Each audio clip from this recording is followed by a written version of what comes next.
Hello everyone, welcome back to get success together. आज की class में हम करेंगे ज्योग्राफी का फर्स्ट चैप्टर आकार, भारत आकार और स्थिति के सब्जेक्टिव क्वेश्चंस। इसमें से जितने भी सब्जेक्टिव क्वेश्चंस बनते हैं उनको आज हम करेंगे। केवीएस, एनवीएस और एएमआरएस के टायर सेकंड में सब्जेक्टिव और ऑब्जेक्टिव दोनों तरह के क्वेश्चंस पूछे जाएंगे। 60 नंबर का ऑब्जेक्टिव आएगा और 40 नंबर का सब्जेक्टिव आएगा। तो इस चैप्टर से जितने भी सब्जेक्टिव क्वेश्चंस बनते हैं वो आज हम इस वीडियो में करेंगे। तो चलिए स्टार्ट करते हैं अपना फर्स्ट क्वेश्चन। जो इस चैप्टर में से 4 या 5 क्वेश्चन बनते हैं वो हम इस वीडियो में करेंगे।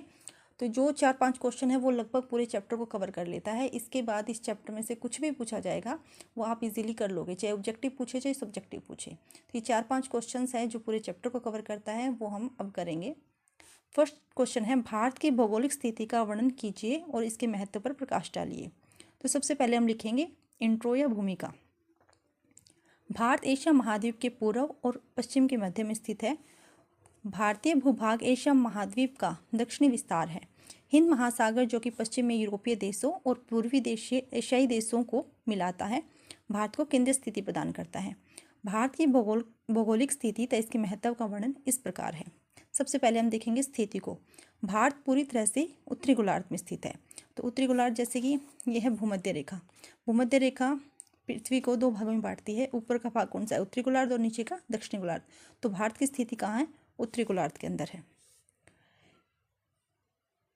इसका विस्तार क्या है? 8 डिग्री 4 मिनट उत्तर से 37 डिग्री 6 मिनट उत्तरी अक्षांश और 68 डिग्री 7 मिनट पूर्व से 97 डिग्री 25 मिनट पूर्व देशांतर के बीच में है। कर्क रेखा जो देश को लगभग 2 बराबर भागों में बांटती है। जैसे भूमध्य रेखा पृथ्वी को 2 भागों में बांटती है, वैसे ही जो कर्क रेखा है वो भारत को 2 बराबर भागों में बांटती है। लगभग 2, पूरी तरह से नहीं। जैसे कि भूमध्य रेखा है वो बिल्कुल बराबर भागों में बांटती है, पर कर्क रेखा है वो लगभग 2 बराबर भागों में बांटती है। भौगोलिक स्थिति का महत्व। अब जो भारत की स्थिति है वो क्यों महत्वपूर्ण हो जाती है? तो सबसे पहले है केंद्रीय स्थिति। भारत एशिया महाद्वीप के दक्षिण में और हिंद महासागर के शीर्ष पर स्थित है, जो इसे हिंद महासागर में सबसे प्रमुख स्थान देता है। समुद्री मार्ग। यह स्थिति पूर्व और पश्चिम एशिया, यूरोप और अफ्रीका को जोड़ने वाले समुद्री मार्गों के माध्यम से व्यापार को आसान बनाती है। दक्षिण की ओर विस्तार। भारतीय उपमहाद्वीप के तीनों ओर समुद्र, जो कि पश्चिम में अरब सागर, पूर्व में बंगाल की खाड़ी, दक्षिण में हिंद महासागर होने के कारण एक विशिष्ट भू आकृति बनाता है। हिंद महासागर का नाम। हिंद महासागर में भारत की सबसे लंबी तटरेखा होने के कारण ही इसका नाम भारत के नाम पर रखा गया है, यानी हिंदुस्तान के नाम पर रखा गया है हिंद महासागर का नाम। अब कंक्लूजन क्या निकल कर आता है कि भारत की भौगोलिक स्थिति दक्षिण एशिया में इसके रणनीतिक, आर्थिक और सुरक्षात्मक महत्व के कारण बहुत ज़्यादा महत्वपूर्ण है। उत्तर में हिमालय और 3 तरफ से समुद्र, हिंद महासागर, अरब सागर, बंगाल की खाड़ी इसे एक प्राकृतिक सुरक्षा घेरा प्रदान करता है। तो इस तरह से ये फर्स्ट क्वेश्चन है कि भारत की स्थिति के बारे में बताना है, क्या स्थिति है भारत की और उसकी जो स्थिति है वो महत्वपूर्ण क्यों हो जाती है। इसको आप अपने तरीके से भी लिख सकते हो कि जो भी आप एक्स्ट्रा लिखना चाहते हो वो भी लिख सकते हो, कि जैसे कि आर्थिक रूप से भी महत्वपूर्ण है क्योंकि समुद्री मार्गों से जुड़ा हुआ है, तो जिसकी वजह से जो व्यापार है वो समुद्री मार्गों से आसानी से हो सकता है। हिमालय पर्वत है वो भी क्या है, भारत के लिए बेनिफिशियल है। तो इस तरह से बहुत सारी चीज़ें आप अपनी तरफ से भी लिख सकते हो। तो ये था हमारा फर्स्ट क्वेश्चन। अब करते हैं नेक्स्ट क्वेश्चन।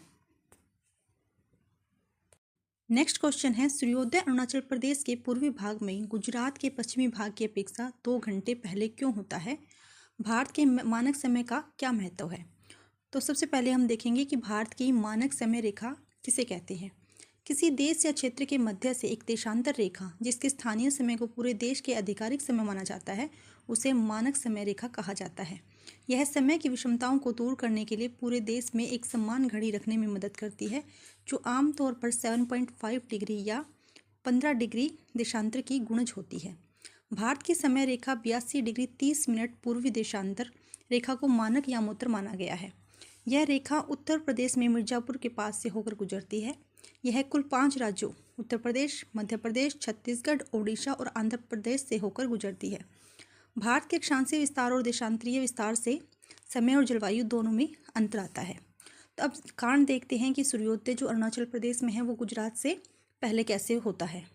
सबसे पहला कारण है देशांतरीय विस्तार। भारत का पश्चिमी विस्तार गुजरात 68 डिग्री 7 मिनट ईस्ट में है और पूर्वी विस्तार Arunachal Pradesh 97 degree 25 minute east में है। इन दोनों के बीच लगभग 30 डिग्री का देशांतरीय अंतर है।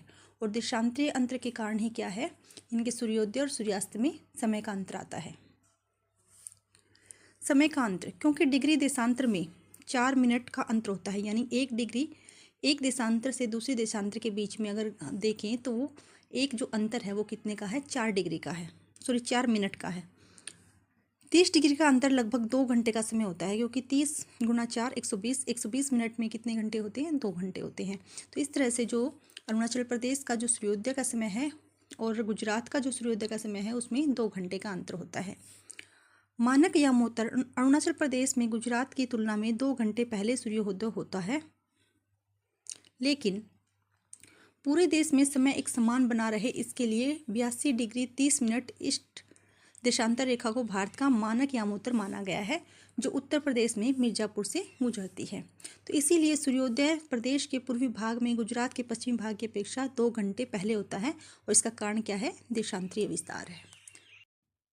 नेक्स्ट क्वेश्चन है, भारत के अक्षांशीय और देशांतरीय विस्तार के परिणाम क्या है। तो इससे पहले कि हम अक्षांशीय और देशांतरीय विस्तार के परिणाम के बारे में पता करें, उससे पहले हमें पता होना चाहिए अक्षांश रेखा और देशांतर रेखा क्या होती है। अक्षांश रेखाएं उत्तर से दक्षिण दिशा में खींची गई रेखाएं हैं, और ये क्या है, ये लेटी हुई रेखाएं हैं, इन्हें अक्षांश रेखाएं कहा जाता है। और देशांतर रेखाएं कौन सी होती है, जैसे ये हमारी पृथ्वी है, ये है उत्तर ध्रुव और ये है दक्षिण ध्रुव। उत्तर ध्रुव और दक्षिण ध्रुव को मिलाने वाली जो वर्टिकल लाइंस है उनको क्या कहा जाता है, देशांतर रेखाएं कहा जाता है। ग्लोब या मानचित्र पर उत्तर से दक्षिण दिशा में मापी गई जो कोणीय दूरियां होती है उसे अक्षांश रेखा कहा जाता है। उत्तरी ध्रुव तथा दक्षिण ध्रुव को मिलाने वाली रेखा क्या कहलाती है, देशांतर रेखा कहलाती है। भारत का मुख्य भूभाग 8 डिग्री 4 मिनट उत्तर से 37 डिग्री 6 मिनट उत्तर अक्षांश और 68 डिग्री 7 मिनट पूर्व से 97 डिग्री 25 मिनट पूर्व देशांतर के बीच स्थित है। भारत के अक्षांशीय और देशांतरीय विस्तार के परिणाम निम्नलिखित है। सबसे पहला जो परिणाम है या प्रभाव है वो क्या है, जलवायु पर प्रभाव, यानी कि जो देशांतर रेखाएं हैं और अक्षांशीय रेखाएं हैं उनका जलवायु पर प्रभाव पड़ता है, समय में अंतर आता है। ठीक है, ये सारे प्रभाव क्या है, अक्षांशीय और देशांतरीय रेखाओं के हैं। तो सबसे पहले है जलवायु पर प्रभाव। भारत का अक्षांशीय विस्तार जो कि उत्तर से दक्षिण है लगभग 30 डिग्री है, जिससे उत्तर में उष्णकटिबंधीय और दक्षिण में उपोष्णकटिबंधीय जलवायु का प्रभाव पड़ता है। यानी जो उत्तरी गोलार्ध में यानी जो भारत का उत्तरी हिस्सा है उसमें कौन सी जलवायु है, उष्णकटिबंधीय है, और दक्षिण दिशा में उपोष्णकटिबंधीय जलवायु है। नेक्स्ट है समय का अंतर। देशांतरीय विस्तार जो पूर्व से पश्चिम भी लगभग 30 डिग्री है। इसके कारण भारत के सबसे पूर्वी यानी अरुणाचल प्रदेश और सबसे पश्चिमी गुजरात भाग के स्थानीय समय में लगभग 2 घंटे का अंतर है। यानी जो समय का जो अंतर है वो देशांतर रेखाओं के कारण है, और जो जलवायु में अंतर है, जो जलवायु में परिवर्तन होता है वो किसके कारण होता है, अक्षांशीय रेखाओं के कारण होता है। नेक्स्ट है मानक समय। इस समय अंतर 2 घंटे से बचने के लिए 82 डिग्री 30 मिनट पूर्व देशांतर को भारत की मानक यामोत्तर माना गया है, जो उत्तर प्रदेश से गुजरती है और पूरे देश के लिए एक समान समय निर्धारित करती है। यानी कि समय का अंतर कैसे है कि जो अरुणाचल प्रदेश है वहाँ पे सूर्य जल्दी उदय होता है और जल्दी अस्त होता है, पर जो समय है वो पूरे देश में एक जैसा रहे इसके लिए किसको माना गया है, 82 डिग्री 30 मिनट पूर्वी देशांतर को एक मानक यामोत्तर रेखा माना गया है, जिसके अकॉर्डिंग पूरे देश में एक ही समय रहता है। इस प्रकार अक्षांशीय और देशांतरीय विस्तार जलवायु और समय के अंतर तथा मानक समय में को निर्धारित करती है। नेक्स्ट क्वेश्चन है, भारत की केंद्रीय स्थिति जो हिंद महासागर में है उसके महत्व को विस्तार से स्पष्ट कीजिए। यानी कि भारत जो हिंद महासागर के केंद्र में स्थित है उसका महत्व क्या है उसके बारे में बताना है। तो सबसे पहले है भूमिका। सबसे पहले हम बताएंगे भूमिका। हिंद महासागर के केंद्र में स्थित होने के कारण भारत को अद्वितीय सामरिक, आर्थिक और भौगोलिक लाभ प्राप्त है, जो एशिया की प्रमुख शक्ति बनाता है, जो भारत को एशिया की प्रमुख समुद्री शक्ति बनाता है। जो इसकी केंद्र की स्थिति है भारत को पश्चिम में अफ्रीका, यूरोप और पूर्व में दक्षिण पूर्व एशिया से जोड़ती है, जिससे यह वैश्विक व्यापार का प्रमुख केंद्र बना हुआ है। हिंद महासागर में भारत की केंद्रीय स्थिति का विस्तृत महत्व इस प्रकार से है। सबसे पहले है रणनीतिक महत्व।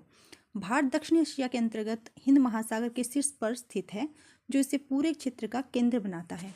यह स्थान भारत को पूर्व और पश्चिम के बीच प्रमुख समुद्री मार्गों के माध्यम से व्यापारिक नियंत्रण और नौसैनिक प्रदर्शन करने की क्षमता प्रदान करता है। इसके बाद है आर्थिक और व्यापारिक केंद्र। विश्व के 40% से अधिक तेल और गैस भंडार इसी क्षेत्र में है। भारत की स्थिति के कारण स्वेज नहर, जो कि पश्चिम में है, और मलक्का जलडमरू, जो कि पूर्व है, के बीच होने वाले समुद्री व्यापार का यह प्रमुख ट्रांजिट पॉइंट है, जिससे भारत का व्यापार और आर्थिक विकास प्रत्यक्ष रूप से जुड़ा हुआ है। इसके बाद है विशाल तटरेखा का महत्व।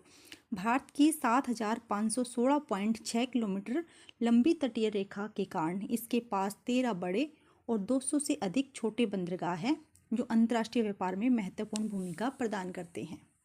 इसके बाद है सांस्कृतिक और भौगोलिक जुड़ाव। यह केंद्रीय स्थिति भारत को पश्चिमी तट से पश्चिमी एशिया, अफ्रीका और यूरोप के साथ साथ पूर्वी तट से दक्षिण पूर्वी एशिया के साथ ऐतिहासिक, सांस्कृतिक और व्यापारिक संबंध बनाने में मदद करती है। इसके बाद है सुरक्षा का क्षेत्र। हिंद महासागर के सुरक्षा तंत्र में भारत की केंद्रीय भूमिका है, जो इसे समुद्री सीमाओं की सुरक्षा और समुद्री डकैत जैसे खतरों के खिलाफ एक प्रमुख रक्षक के रूप में स्थापित करती है। तो इस प्रकार हिंद महासागर में भारत की स्थिति न केवल इसके विदेशी व्यापार के लिए, बल्कि क्षेत्रीय स्थिरता, सुरक्षा और भू राजनीतिक प्रभुत्व के लिए भी बहुत ज़्यादा महत्वपूर्ण है।